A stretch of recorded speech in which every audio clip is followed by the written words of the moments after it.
wabarakatuh. Halo teman-teman semuanya. Di sini kami dari kelompok 2 akan membahas materi terkait kondisi geografis wilayah dan penduduk yang ada di Indonesia.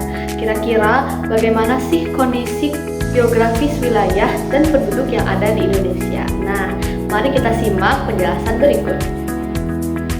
Materi pertama tentang kondisi geografis. Indonesia merupakan negara kepulauan terbesar di dunia. Negara ini juga memiliki posisi geografis yang unik sekaligus menjadikannya strategis. Hal ini dapat dilihat dari letak Indonesia yang berada di antara dua samudera dan dua benua, sekaligus memiliki perairan menjadi salah satu urat nadi perdagangan internasional. Posisi ini menempatkan Indonesia berbatasan laut dan darat secara langsung dengan 10 negara di kawasan. Keadaan ini menjadikan Indonesia rentan terhadap sengketa perbatasan dan ancaman keamanan yang menyebabkan instabilitas dalam negeri dan di kawasan. Nah, untuk lebih memahami tentang kondisi geografis Indonesia, tentunya kita akan mempelajari tentang apa saja hal-hal yang mempengaruhinya. Yang mempengaruhinya adalah letak fisiografis dan letak sosiologis. Yang pertama adalah letak fisiografis. Nah, letak fisiografis adalah letak suatu tempat berdasarkan segi fisiknya, seperti dari segi garis lintang, garis bujur, posisi dengan daerah lain, batuan yang ada di dalam bumi, relief permukaan bumi, serta kaitannya dengan laut. Letak fisiografis ini meliputi 5, yaitu ada letak astronomis, letak geografis, letak geologis, letak geomorfologis, dan letak maritim. Yang pertama tadi adalah letak astronomis. Letak astronomis yaitu letak suatu tempat berdasarkan koordinat garis lintang dan garis bujurnya. Letak astronomis Indonesia ini berada di antara 6 derajat lintang utara sampai 11 derajat lintang selatan dan 95 derajat bujur timur hingga 141 derajat bujur timur. Letak astronomis ini mengakibatkan Indonesia mengalami iklim tropis yang membawa keuntungan bagi negara Indonesia. Keuntungan yang didapat oleh Indonesia dengan posisi atau letak astronomis ini adalah memiliki curah hujan yang tinggi dan penyinaran matahari sepanjang tahun. Seperti lahan-lahan pertanian yang sangat bergantung dengan curah hujan yang tinggi dan penyinaran matahari, sehingga dapat memberikan kesuburan pada lahan pertanian. Dengan demikian, Indonesia memiliki nilai ekonomis yang sangat tinggi. Selain itu, wilayah Indonesia juga banyak terjadi penguapan sehingga kelembapan udara cukup tinggi di negara Indonesia ini. Yang kedua adalah letak geografis. Letak geografis yaitu letak suatu tempat yang dapat dilihat dari kenyataan di muka bumi, atau letak suatu tempat dalam kaitannya dengan daerah lain yang ada di sekitarnya. Nah, secara geografis, wilayah Indonesia terletak di antara dua benua dan dua samudera, yaitu benua Asia dan benua Australia. Sedangkan samudera yang membatasinya adalah Samudra Pasifik dan Samudra Hindia. Letak geografis ini sangat berpengaruh terhadap keberadaan wilayah Indonesia, baik dilihat dari keadaan fisik dan sosial maupun ekonomi dan politik. Selanjutnya yaitu letak geologis.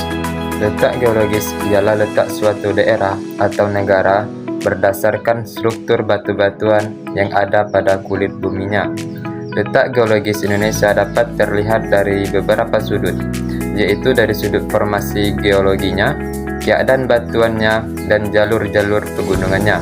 Oleh karena itu, di Indonesia memiliki terdapat banyak gunung berapi yang dapat menyuburkan tanah, sering terjadi gempa bumi, terdapat bukit-bukit tersier yang kaya akan barang tambang seperti minyak bumi, batu bara, dan bauksit. Selanjutnya letak geomorfologis. Letak geomorfologis yaitu letak suatu tempat berdasarkan tinggi rendahnya tempat tersebut terhadap permukaan air laut atau dilihat dari bentuk permukaan. Letak geomorfologis Indonesia sangat bervariasi.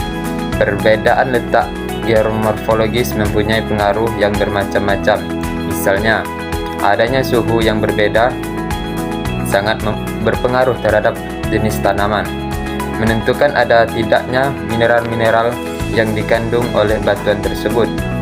menentukan kepadatan penduduk, misalnya tempat-tempat yang morfologi daratannya berbukit atau terjal kepadatan penduduk yang kecil.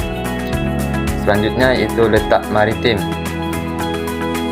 Letak maritim yaitu letak suatu tempat ditinjau dari keadaan kelautan di sekitarnya.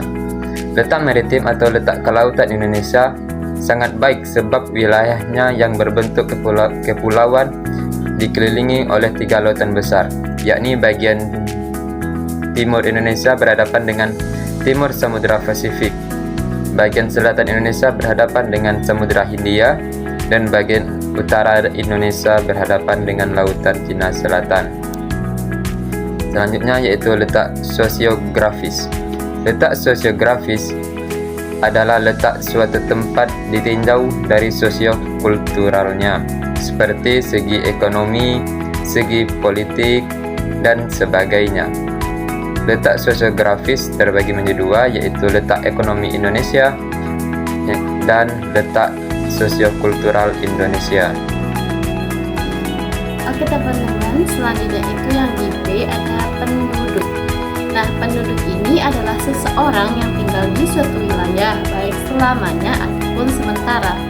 Nah, kali ini kami membahas tentang kondisi penduduk di wilayah Indonesia. Penduduk Indonesia adalah orang yang tinggal di Indonesia, baik selamanya ataupun sementara. Penduduk Indonesia menduduki urutan terbanyak keempat setelah China, India, dan Amerika Serikat. Kondisi penduduk Indonesia menurut para ahli ilmu geologi kepulauan Indonesia. Kondisi penduduk Indonesia menurut para ahli geologi kepulauan Indonesia ini yang merupakan suatu gugusan yang terpanjang dan terbesar di dunia. Ini terbukti bahwa Indonesia merupakan negara kesatuan yang masyarakatnya majemuk, yang terdiri dari beberapa suku bangsa yang menyebar dari Sabang sampai Merauke, ujung Papua.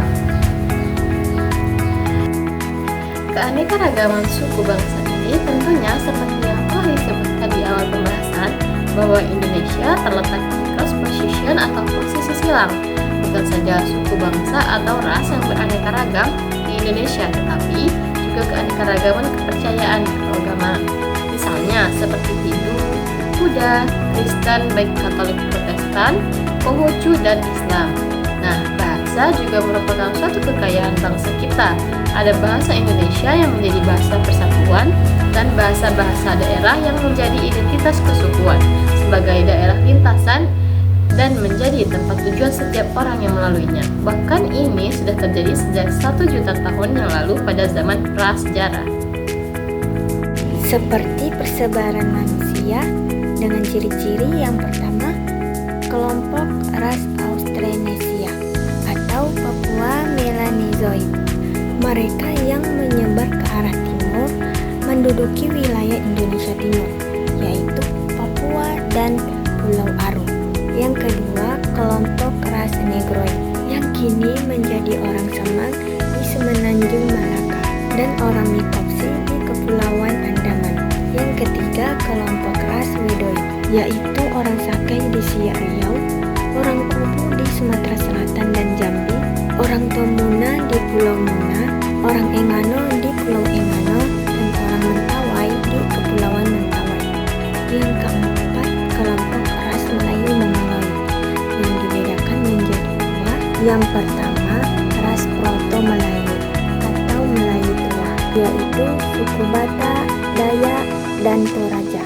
Yang kedua, ras Deutero-Melayu atau Melayu Muda, yaitu suku Bugis, Madura, Jawa, dan Bali. Kehidupan suku-suku bangsa yang terdapat di Indonesia ada yang telah maju dan mengikuti kehidupan modern, namun ada juga yang tertinggal. Mereka belum tersentuh kehidupan modern. Suku-suku bangsa yang mendiami daerah pedalaman, contohnya Papua, Sumatera, dan Kalimantan, masih hidup secara sederhana. Baiklah, kesimpulan dari materi ini adalah bahwa kondisi geografis wilayah sangat mempengaruhi kehidupan penduduknya, baik dalam aspek sosial, ekonomi, dan budaya. Wilayah dengan kondisi geografis yang berbeda seperti pegunungan, dataran rendah, pantai, atau daerah perairan memiliki potensi sumber daya alam yang berbeda dan memengaruhi mata pencaharian penduduknya. Baiklah, itu tadi materi yang dapat kami sampaikan. Semoga video ini bisa bermanfaat untuk teman-teman semuanya dan kami mohon maaf apabila ada kesalahan. Kami akhiri dengan Wassalamualaikum warahmatullahi wabarakatuh.